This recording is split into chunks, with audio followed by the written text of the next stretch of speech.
ഇൻഫിനിക്സിന്റെ Infinix smart 10 എന്ന പുതിയൊരു smart phone Indian മാർക്കറ്റിൽ ലോഞ്ച് ചെയ്യാൻ പോകുന്നുണ്ട്. ഇത് ബഡ്ജറ്റ് സെഗ്മെന്റിൽ വരുന്ന ഒരു സ്മാർട്ട് ഫോൺ ആയിരിക്കും. ഈ ഒരു ഫോണിന്റെ ഫീച്ചേഴ്സിനെ പറ്റിയിട്ടുള്ള പല കാര്യങ്ങളും ഇപ്പം അറിയാൻ കഴിഞ്ഞിട്ടുണ്ട്. എന്തായാലും ഈ ഒരു വീഡിയോയിൽ നമ്മൾ നോക്കാൻ പോകുന്നത് ഇൻഫിനിക്സ് സ്മാർട്ട് 10 എന്നുള്ള സ്മാർട്ട് ഫോണിനെ പറ്റിയിട്ടാണ്.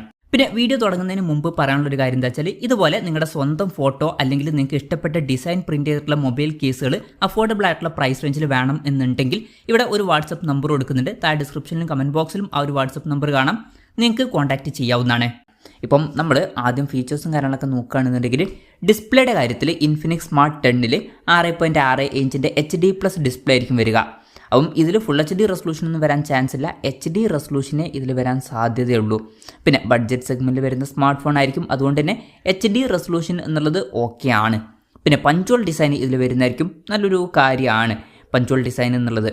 പിന്നെ പഞ്ചോൾ വരിക ടോപ്പ് സെൻറ്റർ ഭാഗത്തായിട്ടായിരിക്കും.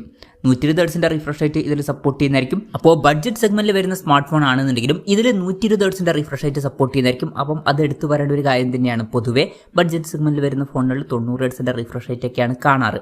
അപ്പോൾ 120 Hz റിഫ്രഷ് റേറ്റ് എന്നുള്ളത് നല്ലൊരു കാര്യമായിരിക്കും. അപ്പോൾ ഡിസ്പ്ലേ ഫീച്ചേഴ്സ് മൊത്തത്തിൽ നോക്കുമ്പോൾ അത്യാവശ്യം നല്ല ഡിസ്പ്ലേ ഫീച്ചേഴ്സ് ഈ ഒരു ഫോണിൽ വന്നേക്കാം, ബഡ്ജറ്റ് സെഗ്മെന്റിൽ വരുന്ന ഫോണാണ് എന്നുള്ള കാര്യം കൺസിഡർ ചെയ്യുമ്പോൾ. പിന്നെ side mounted finger print sensor ഇതിൽ വരുന്നതായിരിക്കും. ചിലപ്പം ഇതിൽ IP54 റേറ്റിംഗ് ഒക്കെ വന്നേക്കാം. ഇനി പ്രോസസ്സറിൻ്റെ കാര്യം പറയുകയാണെന്നുണ്ടെങ്കിൽ യൂണി SoC T7250 എന്ന പ്രോസസ്സറായിരിക്കും ഇതിൽ വരിക. ഈ ഒരു പ്രോസസ്സർ എന്ന് പറയുന്നത് വളരെ ബേസിക് ആയിട്ടുള്ള ഒരു പ്രോസസ്സറാണ്, ബേസിക് ആയിട്ടുള്ള ഒരു 4G പ്രോസസ്സറാണ്. ഇപ്പം 6000-7000 രൂപ പ്രൈസ് റേഞ്ചിലൊക്കെ തിരക്കില്ലാത്ത പ്രോസസ്സർ എന്ന് പറയാൻ പറ്റിയിട്ടുള്ള പ്രോസസ്സർ തന്നെയായിരിക്കും ഇത്. പിന്നെ 5G സപ്പോർട്ട് ഉണ്ടാവില്ല, മാക്സിമം 4G സപ്പോർട്ടായിരിക്കും ഇതിൽ വരിക. പിന്നെ ഈ ഒരു ഫോണിൽ മിക്കവാറും 6 GB റാം വരെ വരുന്നതായിരിക്കും. വെർച്വൽ റാം എന്നുള്ള ഫീച്ചർ ഇതിൽ വരുന്നതായിരിക്കും. അതായത് എക്സ്ട്രാ റാം വേണ്ട സമയത്ത് ഇന്റേണൽ മെമ്മറിയിൽ നിന്ന് കുറച്ച് മെമ്മറി എടുത്തിട്ട് അത് റാമായിട്ട് യൂസ് ചെയ്യുന്നതായിരിക്കും. അങ്ങനെ 3 GB റാം വരെ എക്സ്ട്രാ നമുക്ക് ലഭിക്കുന്നതായിരിക്കും. പിന്നെ ഇൻഫിനിക്സിൻ്റെ ബഡ്ജറ്റ് സെഗ്മെന്റിൽ വരുന്ന ചില ഫോണുകളിലും ഇപ്പം നമുക്ക് സ്റ്റീരിയോ സ്പീക്കേഴ്സ് ലഭിക്കാറുണ്ട്.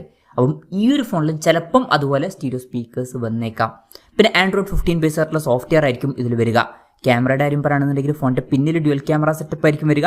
8 MP മെയിൻ ക്യാമറ സെൻസറും രണ്ടാമത് ഒരു AI സെൻസറും വരുന്നതായിരിക്കും.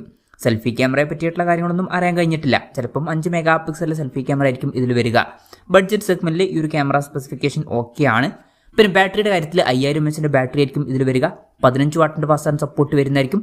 തിരക്കേടില്ലാത്തൊരു ചാർജിങ് സ്പീഡാണ് ബഡ്ജറ്റ് സെഗ്മെന്റിൽ. പിന്നെ Type-C ചാർജിംഗ് പോർട്ടും ഇതിൽ വരുന്നതായിരിക്കും. അപ്പം അത്യാവശ്യം തിരക്കേടില്ലാത്ത നല്ലൊരു ബാറ്ററി സെറ്റപ്പ് ഇതിൽ വന്നേക്കാം. അപ്പം ഇതൊക്കെയാണ് ഫീച്ചേഴ്സിനെ പറ്റി പറയാനുള്ള കാര്യങ്ങൾ. പിന്നെ ലോഞ്ച് ഡേറ്റിൻ്റെ കാര്യം പറയുകയാണെന്നുണ്ടെങ്കിൽ അതിനെ പറ്റിയിട്ടുള്ള കാര്യങ്ങളൊന്നും ഇപ്പം അറിയാൻ കഴിഞ്ഞിട്ടില്ല. ലോഞ്ച് ഡേറ്റിനെ പറ്റിയിട്ടുള്ള കാര്യങ്ങളൊക്കെ അറിയുമ്പോൾ അതിനെ പറ്റിയിട്ടുള്ള വീഡിയോസൊക്കെ നമ്മൾ ചെയ്യുന്നതായിരിക്കും. അപ്പം അതുപോലുള്ള വീഡിയോസ് കാണാൻ താല്പര്യമുണ്ടെന്നുണ്ടെങ്കിൽ ഈ ചാനലും സബ്സ്ക്രൈബ് ചെയ്യാവുന്നതാണ്. പിന്നെ വിലയുടെ കാര്യം പറയുകയാണെന്നുണ്ടെങ്കിൽ നമ്മുടെ എക്സ്പെക്ടേഷൻ പറയുകയാണെന്നുണ്ടെങ്കിൽ ഈ ഫോണിൻ്റെ വില ഒരു 6000 to 6500 രൂപ പ്രൈസ് റേഞ്ചിലായിട്ട് വന്നേക്കാം. കൺഫർമേഷൻസ് ഒന്നുമില്ല, ജസ്റ്റ് നമ്മുടെ എക്സ്പെക്ടേഷൻ പറഞ്ഞു എന്നേ ഉള്ളൂ. എന്തായാലും ഇൻഫിനിക്സിൻ്റെ സ്മാർട്ട് 10 എന്ന പുതിയൊരു സ്മാർട്ട് ഫോൺ ലോഞ്ച് ചെയ്യാൻ പോകുന്നുണ്ട്. ഈ ഒരു ഫോണിനെ പറ്റിയിട്ടുള്ള നിങ്ങളുടെ അഭിപ്രായം ജസ്റ്റ് ഒന്ന് കമൻറ്റ് ചെയ്യുക. അതുപോലെ തന്നെ ഈ ഒരു സ്മാർട്ട് ഫോൺ ഇന്ത്യൻ മാർക്കറ്റിൽ നിങ്ങൾ ഏത് പ്രൈസിങ്ങിലാണ് എക്സ്പെക്ട് ചെയ്യുന്നത് എന്നുള്ള കാര്യം കൂടി ജസ്റ്റ് ഒന്ന് കമൻറ്റ് ചെയ്യുക.